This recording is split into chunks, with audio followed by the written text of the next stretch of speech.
What is up, ladies and gentlemen? Welcome back to yet another TBC episode. Welcome back, ladies and gentlemen. We are at 640 subscribers, but wait, at 700 subscribers, ladies and gentlemen, I'm going to be giving away Most Plus LED Turbo Plug-and-Play LED lights for your guys' car. These are H11s, so if you have an H11, you want to be a part of this giveaway, go ahead and shoot over, and you guys can go ahead and check out these nice LED headlights or fog lights if you want to use them for that purpose.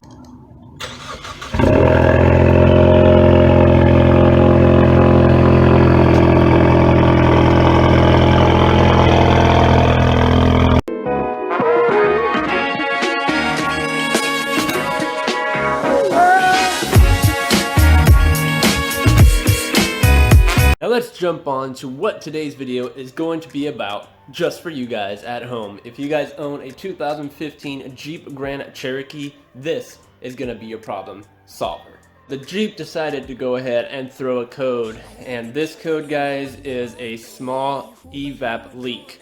Now this can result into a lot of things onto your guys' Jeep. So one, out of the ordinary, could be your purge valve. Purge valve constantly can go dead, it can go out, or in some cases you might have a crack line like I did. Your gas tank can also be another source. If you have a loose gas cap, go ahead and make sure that your cap is tightened if you do have one. If not, well, make sure that your fuel door and everything else beyond it is okay. The next one that could be is your charcoal canister. There's a little plastic thing that sits on top of your charcoal canister. There's also an O-ring that sits inside of that holds that guy right on there. So it could leak from that, and that will cause a check engine light as well. When I opened up the hood, I found out that it was this guy right here. So I'm gonna go ahead and replace it, and I'm also gonna fix the hose, which I'm gonna show you guys what happened. And then we're gonna go ahead and try to see if this code will disappear. Clearing it will not make it disappear, so do not clear the code. Drive it for 100 miles. If it does not go away after the 100 miles, then your issue is still there. So keep that in mind. You're gonna have the problem, figure out what it is. You can always do a smoke test as well. So if you don't know where it's coming from, smoke test, it will show you where all your leaks are hidden, and you'll be able to find them, especially knowing that it's a very small one. So it's the same thing as what I did with the turbo. You find a leak by putting pressure in it. You can also do smoke through it and using some soap and bubbles as well if you're doing the air, and then that will tell you where your leak is at. But anyways, we're gonna go ahead and jump into this. We're gonna show you guys what I'm doing today with this guy, and as you can tell, I bought this at O'Reilly's. So if you do need one, let me know. I will be having also the part number will be down in the description down below. So if you have a 2015-16 Grand Cherokee limited edition 4x4, this will help you. So let's go ahead and jump into today's video. Here we are right underneath the engine bay. If you guys have the same year, make and model and engine as well, you're gonna have a little plastic thing on it, which is sitting right there. You can see V6 on it. That will be sitting right here. Pull that guy right up and you're gonna see all this junk underneath here. What I wanted to show you is that this hose decided to snap right off of this guy right here. So what we're gonna do today is I'm gonna go ahead and try to cut this guy off, and then I'm gonna try to get this hose hot enough so I can just slide it right above it, and hopefully it will work out. And as you can tell, it has been stretched, so it does turn a different color when it is stretched. If that does not work, there is one more option that you guys can do, and that is by connecting fuel line to this, using hose clamps on each side. That way it is attached to this still, and you guys will be a little bit more secure in this case. This is one big major issue right here. You don't want this to leak. That will be bad, and this will not operate. That's what we're changing out. We're gonna go ahead and just take it right out of here, and the best way you guys can do is follow the line. The line is gonna be right here in the back side, connected to your throttle body right here. You're gonna go ahead and pull that right off, and then this guy will come right out. It's not really in there holding with anything. You actually have to push it out. It's pushed in by just a little clip, and then you guys can go ahead and take this guy out. Then we're gonna go ahead and put the new one in. So here is the old one, and as you guys can tell, it's seen its days. Most likely the culprit here. Here's a new one. Basically, all you're gonna do, come over to your Jeep. There's a spot for it right there. You can see the nipple up right there. Plug that guy right into that nipple and make sure it's flush. Then what you do, you're gonna see this little tab right here. There's a spot for it right there. You're gonna slide the new one on it, and then once you get it on, this side is what we need to work on now. I'm gonna go ahead and shave off this part of the hose, because as you guys can tell, that's no bueno. I'm gonna go ahead and melt this one, and I'm gonna stretch it out to fit on this hose again. The worst case scenario, if it does not work, don't freak out. You can go get yourself some fuel line just for the meantime until you guys can go get a new one from, well, obviously Jeep, because you can't find this anywhere. This is a whole line. You might have to find it from Jeep.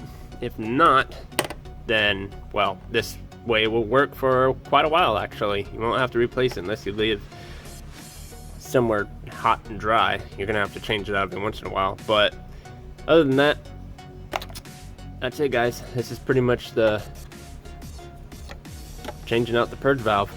Pretty simple, nothing too complicated, very easy to get it out. You just slide it right out, you pull that guy right off that's not attached with any screws or anything, and then if you do have a hose that's broken, like this one is, I'm gonna use a lighter to actually get this thing hot and put it on this. And once I get it together, I'll show you guys what I came out with. If you guys see a fuel line on there, then you know it didn't come out right. But that's it. 5/8 hose line is all you need. Pretty good size, it's not something too outrageous. You have to keep in mind it didn't snap as much. But since I tried to heat it up and put it in there, it snapped even further. So I'm gonna try to put most of it into this tube right here, and then go ahead and hose clamp it the same way I did with this one. This you can hose clamp because it's stiff. Don't take that in the wrong way, but it's a pretty stiff line. And then you're gonna go ahead and put your clips back on, snap this girl back in, just start the car, and see what happens. You do still have to drive this 100 miles before the engine light turns off. I would not suggest turning off the engine light. If it's not the problem, the engine light's just gonna come right back on, so it's just pointless to delete it. It's still saved into the computer's still monitoring it. No reason to delete it. Leave it alone. Don't touch it. Purge valve installation complete. Ladies and gentlemen, this is what I mean by using hose clamps. So this one will hold the hose that snapped, and that's on there. They ain't coming off. I mean, I tightened it pretty tight. And I also did this one as well. So as you can tell, I didn't use that much fuel line. They pretty much meet up right here. So I only gave it like an inch away from it. That's gonna be okay. Don't worry about it. Just make sure that you lock this. Make sure that this little lock tab right here that falls off, make sure you guys put that back on. Don't freak out, it doesn't break or anything. It's not broken. It's just how it locks in. So that's the lock tab. And then you got your purge valve, which can be slid on there a little bit more, but don't worry about it. And then you got the back piece that goes in, and then that little nipple thing right there. Here we go.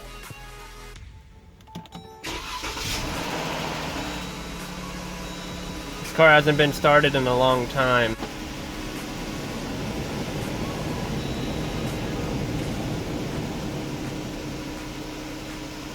See if that helps it.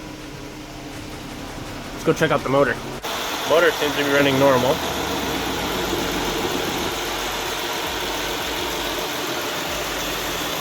It might be the canister, but this way, this hose is fixed. I checked and made sure that there's no more cracks in the hose and everything. So far I don't feel anything. So that's always a good thing. I would test drive it, but we got another vehicle in the way, so that ain't happening. But it's done. Purge valve installation complete. Motor seems to be running just as the way it used to. So at this point, you guys should know exactly what to do. Smash that subscribe button. Don't forget to hit the bell on the side so you guys get notified when I do post a video. Let's try to get this video 1,000 likes. Don't forget to share this video with your family, your friends, your dogs, your birds, your fishes. Just give them a computer and tell them to share this video right now. And I want to give some props out to my sponsor. If you guys need brake pads, rotors, calipers in any segment, go ahead and check them out. Link will be down in the description down below. They are the best pads and rotors you guys can get. I've been writing on them for a long time now, and the video for that is going to be here on TBC. So make sure that you smash the subscribe button. By the way guys, if it ain't tough, it's not worth building. My name is Chris. You guys were just watching Tough Builds. I'll see you guys on the next banger. They said, don't fall, don't forget all the things you've been taught, you've been told. Don't blink, don't run, don't turn left or turn right or look straight at the sun. My mind's going in circles, I'm trying to fight it. Getting these voices inside to stay quiet. Gone to the